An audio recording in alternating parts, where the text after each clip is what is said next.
Welcome to Rotor Ramble. I'm Danny Engesser. And I'm Kevin Barber. And we have got a nice topic to talk about today. We're going to be talking about licensing. A lot of you shoot drone video and photo, and you may wonder how you can sell your photos to clients and then even have them make a little bit more money by having them relicense things for other products. And Kevin is got a lot of experience. A little experience. I've got some experience. More than me. More than one. Less than less than some. So he'll kind of be leading that discussion, and we encourage you to take a listen to that. And at the end, if you guys have any questions about it, let us know, and we'll see if we can answer those. You have anything fun you've done with drones lately? I've been doing a little bit of time lapse as the sun's been setting earlier, and the leaves have been turning. I've been trying to get some time lapse or hyperlapse drone shots. A lot of it's been I've had extra battery life and wanted to drain down the batteries after a shoot.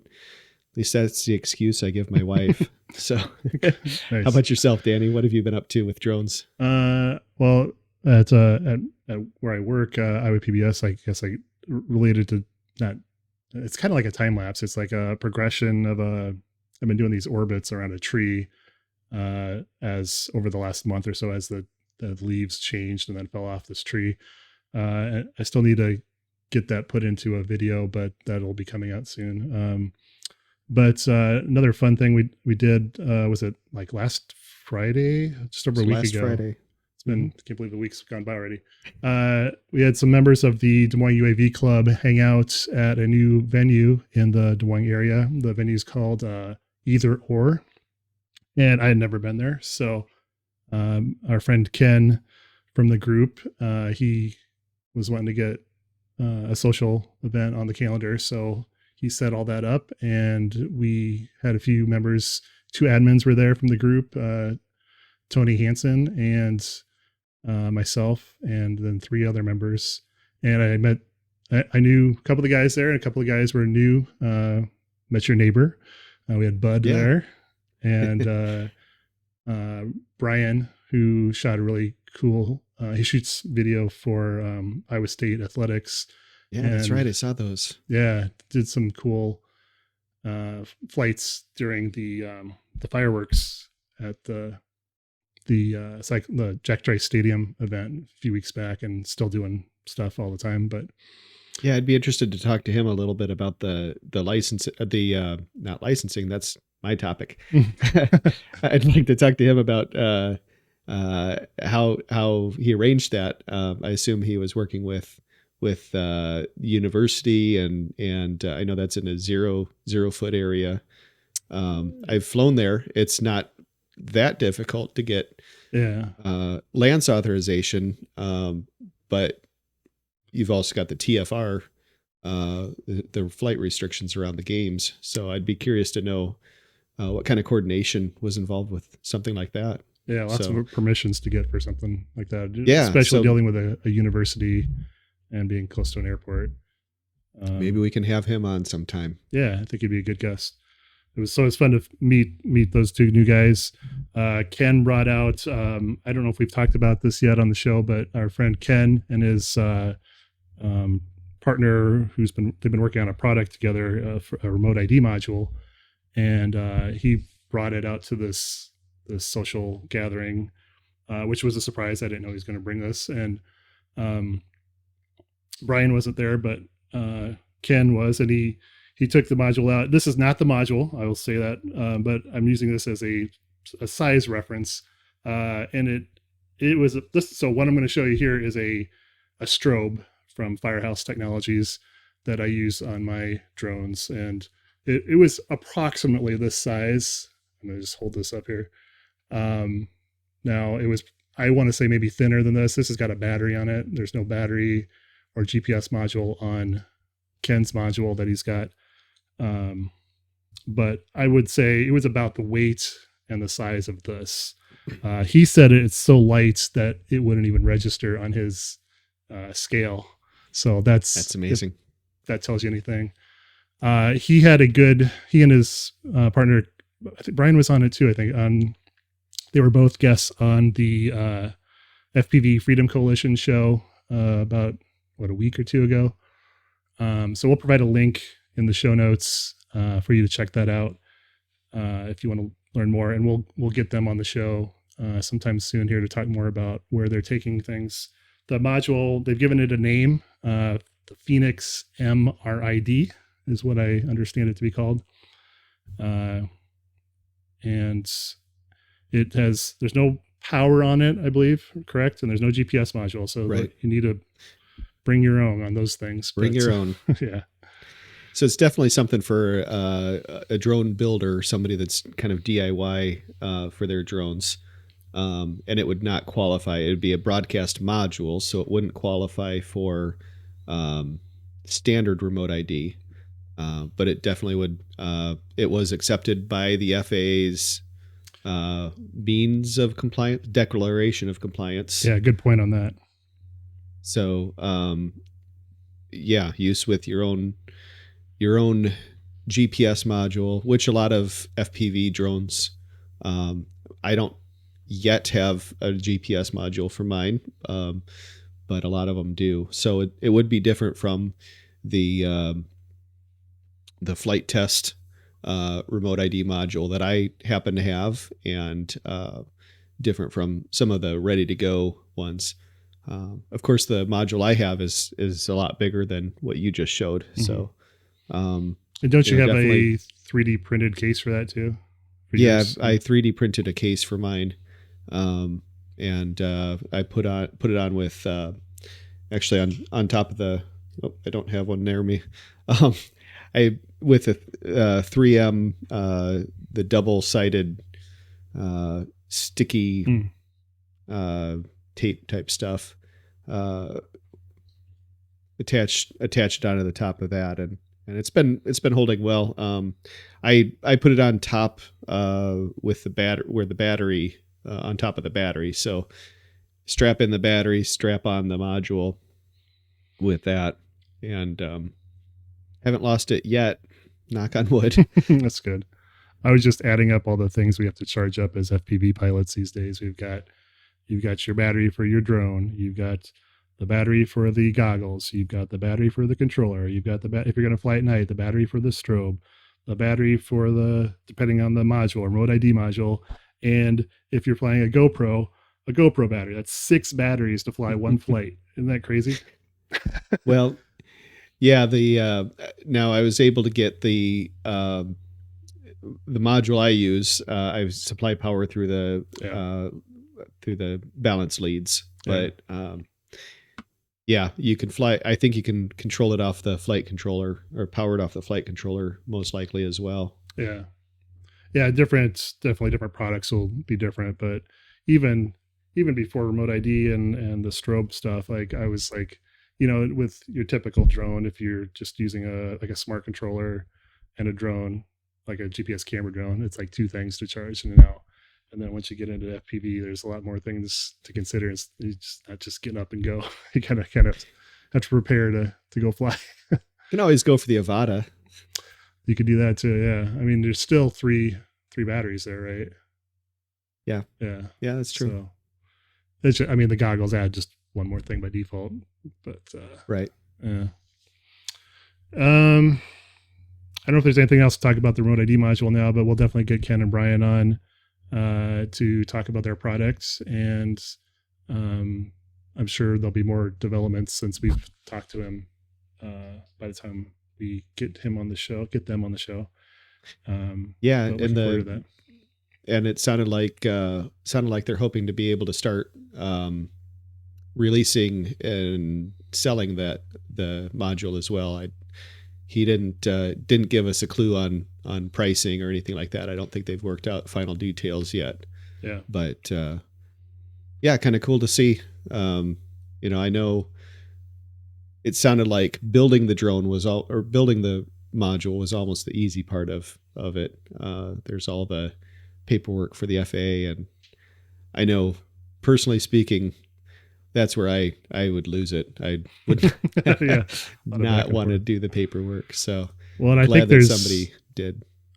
I think there's been about 11-month development process is what I understand. And maybe 12 by now. I don't know when I heard that, it might've been a month ago. So we'll say a year roughly of development for them to get this product where it's at. So, yeah. So they must've started not too long after the specs, were finally accepted.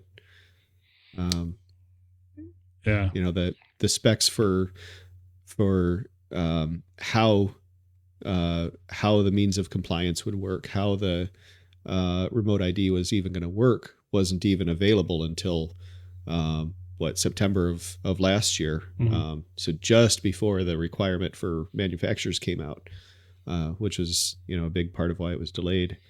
And he's done a good job of keeping it quiet. I don't know about you, but I didn't even hear about it until maybe a couple months ago.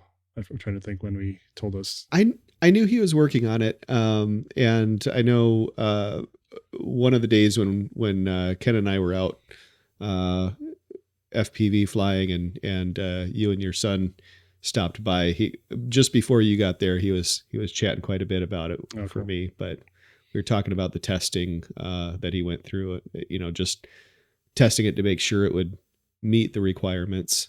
Yeah. So he's been very excited about it for sure. Yeah. Do you want to go ahead and start getting into licensing stuff? Sure. Let me start out by just saying, what licensing is. I know there's probably a mix of people. A lot of photographers probably know about licensing. Videographers probably know some about it, but I don't think it's, I know there's a lot of photographers that just never really get out and do anything with that. But so basically licensing, it's just like streaming music on iTunes or Spotify. It's kind of the same process. You have a license to listen to that music, to stream that music, or maybe for a commercial, somebody licenses a song from Taylor Swift or whoever, licenses a song for that commercial. That's paying for the use of that. It doesn't give anything beyond permission to use it for whatever specified purpose. So as photographers, as videographers, I should just say as creators, by default, you own the copyright. You own all of the rights to the works that you create. So licensing is basically just lending out the use of those creative assets to be used by another person. So that's the short. That I don't know how short that was. That's the simple answer to that. And generally, it's for compensation, right? I mean, I'm horrible at this kind of thing, and I tend to be like, yeah, just use it. Yeah, throw it in your calendar, throw it on your news article. I've had news stations use footage of mine too, and I don't think in most of those cases I've charged for anything, which is horrible. Yeah. But well, in my view, asking for or telling that asking for compensation for that is actually probably the hardest part of licensing. Mm-hmm. It's understanding the value that your work has. So good example. I'm going to try not to be too specific on this particular use because it just came up. But I did have somebody that I licensed. I had previously licensed some photos to, and he came back and said, "Hey, those photos that you licensed to me, I would like to use them for another use." And this was going to be a much broader use and a lot more exposure. And so he said, all you have to do, I need you to sign this agreement, and I need it signed by, this date. And I looked at it and I said, okay, great. But in it, it said the compensation will be credit. And, Danny, I don't know about you, but I've never had lunch based on, photo credit. Mm-hmm. It's never bought me a meal. Can't pay for your mortgage on credit. It doesn't pay for my mortgage. It doesn't even pay for doesn't pay for my drone. Yeah. Credit will, but not that kind of credit. Yeah, I hear you. So, I looked at it and I know that when I licensed the images before, it was for a very particular use. And I made that clear that this is for your use for doing this. And I charged, I charged an amount that I personally would not have paid, but it was worth it to him to pay it. So that's the other part of trying to set your pricing is it's not what you would pay for it. It's what it's worth to the people who are using it. Yeah. So similarly, if I sold footage to Pepsi or Coke or something like that, I would look at what they're charging, what is used for their commercials, and that's another part of it, of what goes into figuring out the pricing is how is it going to be used? What's the distribution? How long is it going to be used? If it's just a mom and pop business down the road, hey, maybe it's worth it to you to help them out for exchange for a couple dinners or something like that. Maybe it's a couple $100, maybe it's less than that. And in this particular case, I said, here's the price I want for it. He came back and said, well, I already paid for this. How about this? I could have been harder on it and just say, nope, this is my price. Take it or leave it. Who knows? He might have left it. He might have taken it. But, in that particular case, even though he has no additional rights to that, I decided to be a nice guy because I'm a pushover. And I said, oh, sure, let's compromise. So we kind of met in the middle on pricing. It was below what my wife told me to charge, but it was above what I was initially thinking of charging. So it was a good middle ground for that. Good. Yeah, I'm just haven't been good about that. I've had a few requests in the past for, I usually do ask, I'm like, is there a budget for this or something? And if there's not, depending upon the situation, I've said, go ahead and use it. Just again, I'll take credit. I'll take a credit.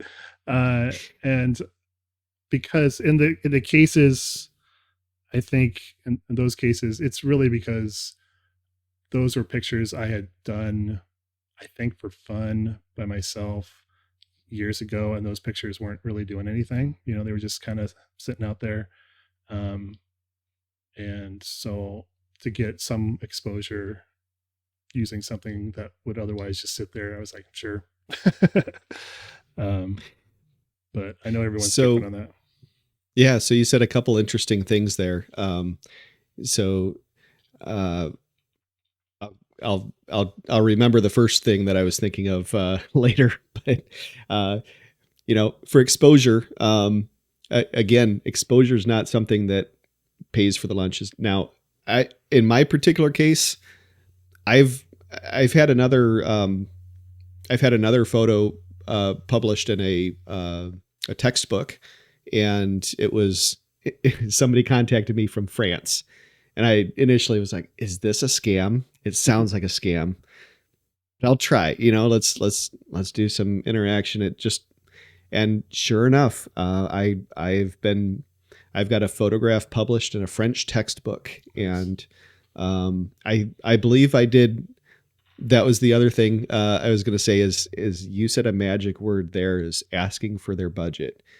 Because I believe I asked what their budget was for that. And there's a lot of times that's kind of a magical thing.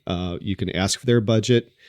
A lot of times they'll say, I want to keep it within this range.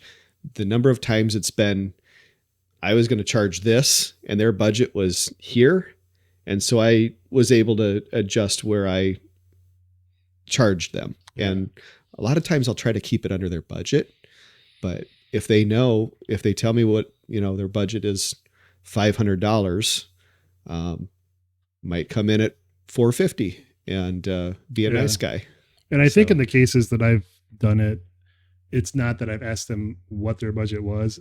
I kind of get the sense that they don't have a lot of money anyway. And I was like, do you have a budget for this? Is kind of what I asked. And, if the answer was no, I worked with them that way. If the answer was yes, then, it's like, well, we'll see how I can work with you on this. But, yeah, that's a good way to do it. And I think the exposure is more for my own pride. It's like saying, hey, look at this. I actually got something out there, more than trying to drum up a ton of business or anything. But yeah, well, and I know I've not, and granted, it's going out to France and maybe a couple other countries in Europe, but this French speaking textbook, I'm not expecting to get any.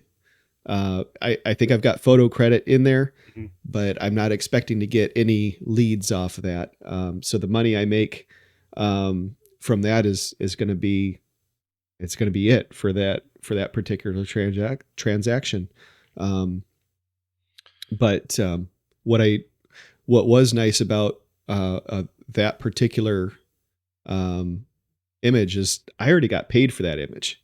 That was actually a different job that I had done, got paid for that image, got paid again by somebody else for that image, for the use of that image.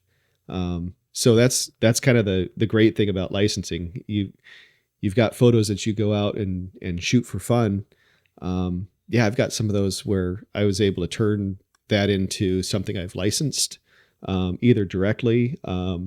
You can always, there's some other footage downtown Des Moines that I shot that I put onto a stock video site, so you can sell it that way. And just because it goes onto a stock site doesn't mean you can't sell it yourself. I've licensed that footage several times because it was a great sunset, just flying over the downtown over the river. It was beautiful. I've got a few questions about the stock site stuff. So you mentioned it doesn't limit you from selling it yourself. Has it been your experience that those sites will say you can't put it on any other stock sites? So there are some that have, they'll have exclusive deals. So I know, let's say Pond 5 is one of the stock sites that I'm familiar with. And I know that they will have, you'll get better royalties from it than you will. I don't recall offhand what kind of royalties you get. Let's say you get 15%. They might give you 25 or 30% royalties if you're exclusive to them. So if you're selling it exclusively, no, you can't post it on other sites. I believe they also have something in there about, and this goes for all of the footage, is that you can't sell it for, I want to say it's for less. Basically, you have to have it the same price there as anywhere else. So there are sometimes fine print like that. There's nothing saying, if you don't agree to it, don't agree to it. And have you had much luck selling stuff on those sites? I've had a little bit. It's more,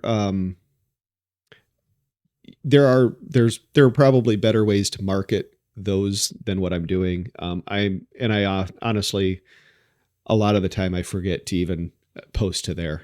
Have you done both photo and video, or is it just video? Or? I think I've at least had both available. I think it's been video that's mostly, on those sites. I think it was, actually I take that back. I think it was, I don't remember exactly what sold. Do you, when you post to those sites, are there two versions? Like, do you post a watermarked version and then a production quality version? So, yes and no. So I'll, a lot of times, if I post to either anywhere that somebody can pull it off, YouTube or any other online site, I always try to post some sort of watermarked shot. If I'm uploading to a stock site, normally the stock sites will put their own watermarks on there, and so you will upload the original footage or the final footage that you want to go out as stock. So a lot of times it'll be edited in some way. It won't be straight out of the camera raw. I'll make it look nice. I'll send the highest quality easy for me to say, the highest quality pronunciation, the highest quality footage or photo goes to the stock site. Then they'll size it down for their website. They'll make the thumbnails. They'll put the watermarks over there. So a lot of that's taken care of for you. So do these sites prefer a finished product, or is there a place for, or a market for things shot in D-Log or a raw photo file? Or is that just not, is that considered taboo to, like, from the point of a photographer, to put that up there unless you're working directly with a client or something? I would say that you probably always want to send the finished product up there.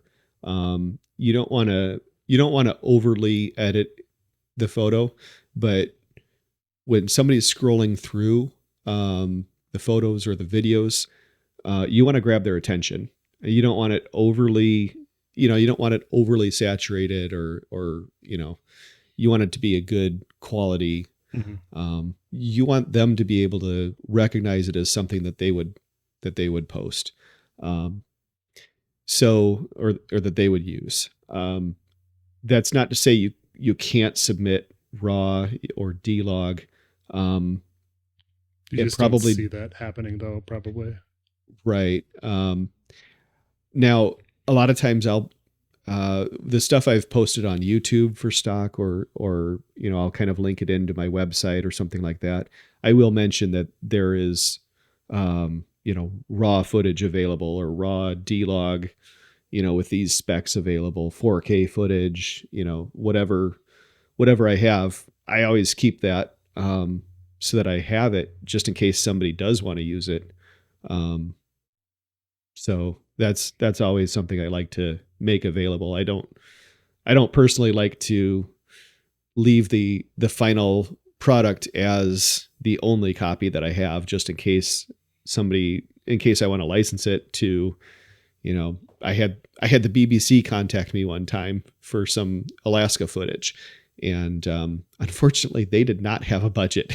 And I said, no budget, no, come back to me when you have a budget, right? I'm not doing it for free. Even though it'd be kind of, I'm just go ahead, finish your thought. Sorry. As cool as it would be to see my name in the credits of a BBC documentary, I know that nobody else looks for the credits unless they have a reason to look through the credits. And Danny, I know we've gone to a movie and stayed for the drone credits. Oh yeah. But for the most part, we're nerds like that. Oh yeah, we've seen some names we recognize, not people we know personally. Well, no, actually, one person we know personally. Worked on some Hollywood movies. I was going to ask about, I had a couple more questions. As far as licensing, I assume that you prefer any sub-licensing come back to you. And I don't know if there's ever a case where you would tell a client, you can relicense this like a sub license on your own, I assume you want them to come back to you for anything like that. Yeah. A new use. Yeah. Any additional use. So it's very important to specify that in the contract and make it very clear. I probably on this other sale, I probably should have been a little more clear on the original one, with the terms and said, made sure it was signed in writing, in paper. I searched around this last time to make sure. I actually didn't, maybe I shouldn't say this. I I couldn't find exactly, a signed agreement on what we had for the original, licensing. Mm-hmm. But pretty sure we had an agreement that was only for those terms. But yeah, it's very important to make sure that you spell out what you can and cannot do with it. I have had clients where, now when I do commercial work, they pay for my time, but then they also pay for the license for those images. And I know a lot of photographers that will sell per image. I don't necessarily do that. There are times where I do per image, where it's something like this. There's a specific image that they want. I will license it per image. If I'm doing a what's the word, bespoke, or if I'm doing a custom, a commission, I guess is what you might call it. I would say you are licensing all images from this. They're probably only going to need 2 or 3. But if they needed to license, if they wanted 5 of them, they could take the best 5 that they like. So usually if I'm doing a commission, I'll make sure to include a good amount. But this is go ahead. And just to kind of sub licensing, there's one client in particular that I've done a lot of work with, and they're an engineering firm. A lot of times they will license it out on behalf of some of their clients. So I'll charge them twice for the licensing, just so that they can have something that they basically give their clients. And I think there's even a couple ones where I've done 3 different clients on there. So I've that line item for licensing times 3. So whatever price you want to set that at. And in that one in particular, I'm thinking of was in Ames. It was right across from the stadium there, and so I was able to license that yet again to yet another 4th client. So yeah, it's sometimes there's a case for sub licensing. I would generally say it's only for, the typical agreement would be only for your use. Yeah, that makes sense. This is kind of a slightly off topic, but do you upload like photos to any particular site for people to order prints rather than a licensing, but just for their own display in their home or office or something? I need to. It's something I've been thinking about personally. And yeah, especially the last 2 years. And like, I'm always thinking about it around Christmas time. So now I'm thinking about it again. I'm like, I should get something up, and I don't have a ton of stuff, but I've got a few things, and maybe I should go out and shoot more, but it might be nice to have some offering there. Yeah. It's one of those things that, I'm trying to think. I don't think I've actually done that. I don't think I've followed through on doing it, but, definitely have intended on it. This photo behind me, that I shot in Alaska, I wanted to shoot it for my own use, but I also was thinking about, is this a good sellable image? What's in this image that I can, who can I sell this to? Maybe it's a calendar, maybe it's a maybe it's cards, maybe it's, the Visitors Bureau of Haines, Alaska. Yeah, so it's a beautiful shot. There's lots of things to think about with doing that. I wonder if I can sell a photo of this too behind me. Who would want that? For a absolutely. Zoom could throw it in their next update. I thought you were talking of your face. Oh, my face. Yeah. You could be a model, Danny. Yes. More of a hand model. Seinfeld reference, everybody.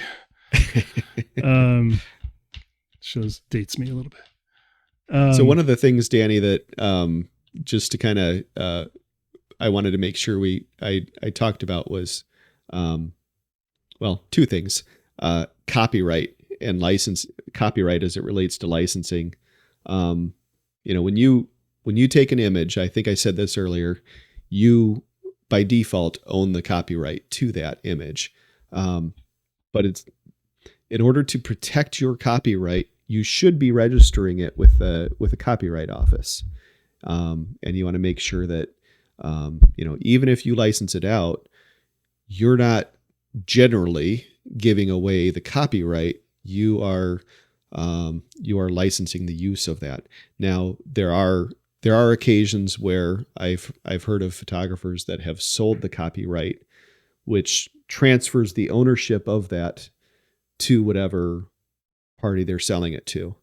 I personally would not do that myself unless I got paid very well for it, because then you can't go around and sell that again. It seems like a tedious thing to me. Now, what that does is legally, even if you have not registered the copyright, it's still legally your image. Yeah. You can still pursue damages. What happens is if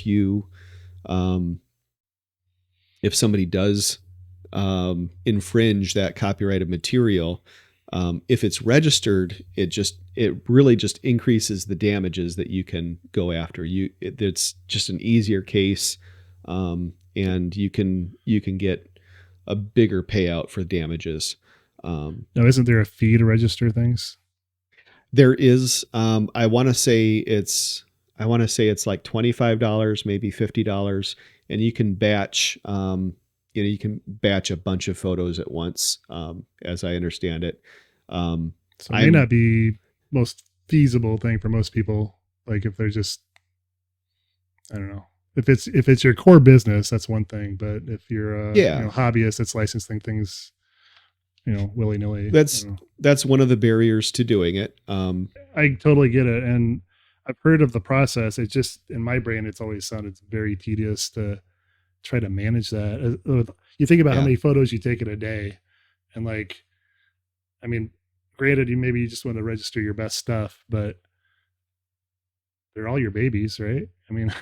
It's hard to decide when you're going through that stuff.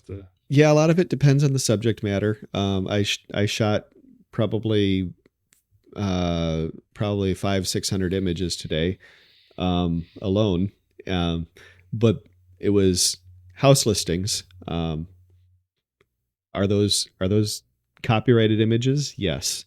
And where would it make sense to do that? I don't know. If I wanted to be really protective of it, I could copyright them. I could say, if somebody lists the house, 3 years from now and reuses my photos, I could go after them for use of those photos. Is it likely? Yeah. So this 3-bedroom house in southern Iowa, I don't know if anybody would necessarily want to use those photos, but there are times I've seen photographers that have photographed mansions. Even here in Des Moines, there've been Des Moines Register will publish, look at this $3 million house for sale. And you'd better believe I want that photo copyrighted when it goes and gets mass published like that. Do you know if like Lightroom or Photoshop have any built-in licensing or copyrighted submission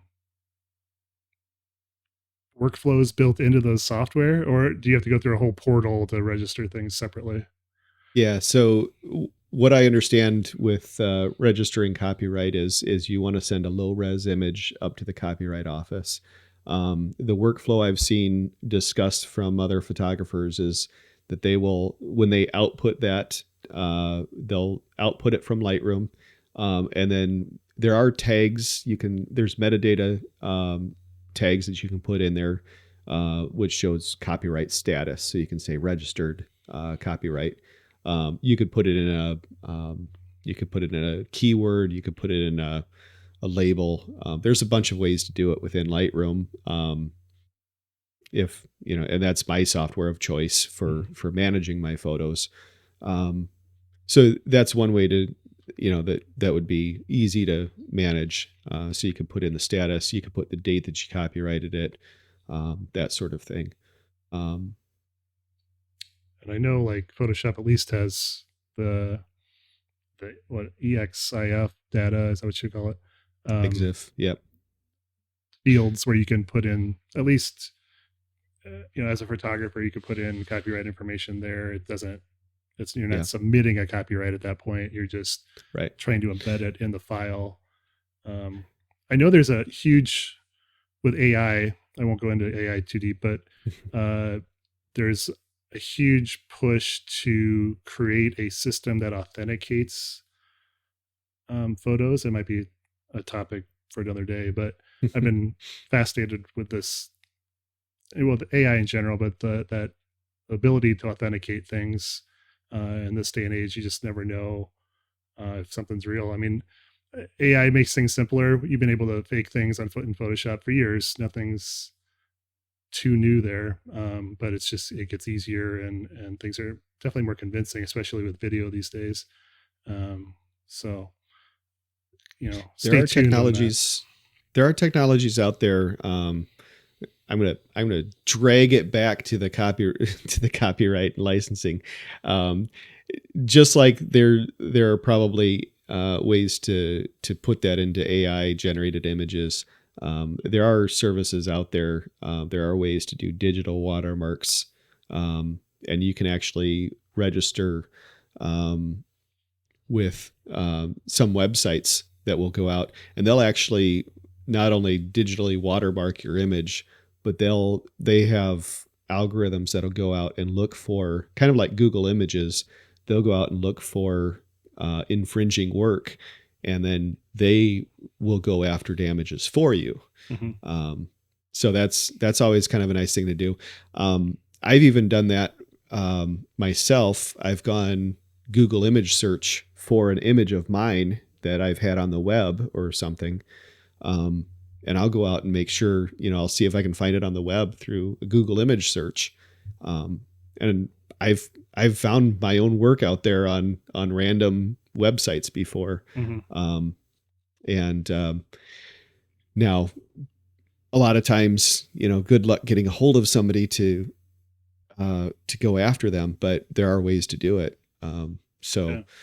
You'd better believe if I find it, I want to find somebody infringing my work, because there's a payday. Yeah. Especially if it's registered as a trademark image or a copyrighted image. Yeah. So don't mess with Kevin, everybody. No. Go ahead. Put them out there, because I'll come after you. Do you have anything else you want to talk about with licensing? Do we cover everything you wanted to hit? You had talked about, about licensing and choosing who you want to license to. I do a lot of work with my church, for example. I do a lot of work for an organization called Break the Cycle.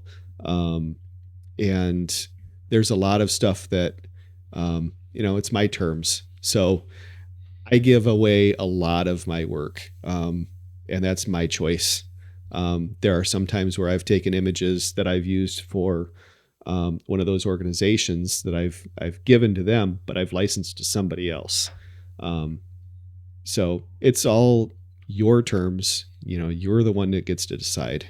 And I know you've donated a lot of your production time too. Like, it's not just the product, it's the R&D and the production that goes into creating that product. So, Yep.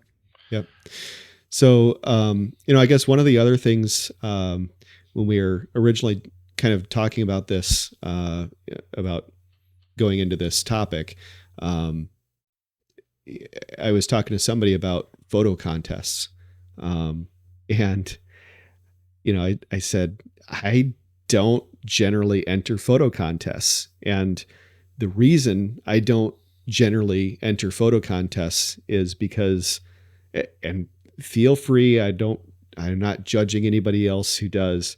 But one thing to think about is a lot of times, many of the times when you read through the rules of the photo contest, you're giving away use of your images. Generally, I don't think you're giving away copyright, but let's say I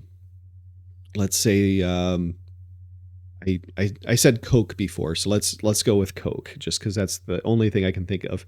Let's say Coke has a photo contest, and you submit an image to Coke of people out doing activities or something. I don't know what Coke would need images crowdsourced from, but they run a contest.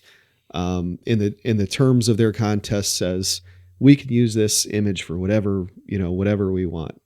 Let's say you get 5th place. You don't get the top prize. You don't get the $1,000 or the $500 or even the $300. You're just in the contest for exposure. For exposure. Well, a lot of times the terms will be, hey, anything you submit, we get to use. Mm-hmm. I don't love that. Sometimes it's fine, but a lot of times I kind of probably just for their own promotion, not exactly not gonna, resell it or anything. That's usually what it is. But let's say the company like Coke has a contest. Hey, you guys use your own budget for these images. So, contests, they're a great way for maybe a nonprofit or something to get a bunch of images. But that's why you'll see, I've seen some counties, hey, come to this. Our visitors bureau has this image contest. Great. It might be a great way to get content for them. But I always look at those terms. Is it worth giving up potential revenue just to have that little chance at exposure? And a lot of times that grand prize, the grand prize is what I would charge for licensing that image if it were a commercial shoot. So it's all up to you. I'm not saying I will never enter a photo contest. I always forget about the state fair. It sneaks up on me. I always just don't even think about it until people are saying, yeah, I submitted a photo. So I've submitted once, and that's because somebody reminded me. And I ended up getting 2nd place on that, nice. on one of the photos. But I've never tried but I've wondered. Yeah, I think the state fair, they don't really use. I think they have the ability to use the images you submit, but it's kind of a fun way. You don't really win a whole lot, but it's kind of bragging rights. Cool. Anything else? Getting kind of the end of our time here, I think. Yeah, just for those that are wondering how getting your work out there, we've already mentioned some of the photo sites. Even just even just having it on your own website, getting some, tagging your website, taking your videos with stock images, stock footage, that sort of thing. That could be helpful. So just get out there, and I mean, if you've got an image that you really like, even if it was, during your own free time, submit that thing. Get that out there. One of the resources I wanted to mention was a book, the Photographer's Survival Manual, A Legal Guide for Artists in the Digital Age. It's by Edward Greenberg and Jack Reznicki. I believe is how you say it. We'll put some links to that in the show notes on this episode, but it's really good survival guide. So it's really good resource for all things copyright with your images. It was published in 2010, and it might even have earlier editions than that. But very good resource for all levels. For registering copyrights. I believe they go into some detail on licensing as well. So, don't take my word for anything on this. Go out, do your own research, and it'll walk you through how to copyright the images, sample contracts for licensing, and other great resources that you need. So maybe not everything you need, but very good resource. Photographer's Survival Manual. Cool. I think we're going to wrap this up. I want to thank everybody for joining us on this edition of Rotor Ramble. Invite you to follow us on social media. Our website is rotorramble.com. You can find us on most of the platforms. I say that every time.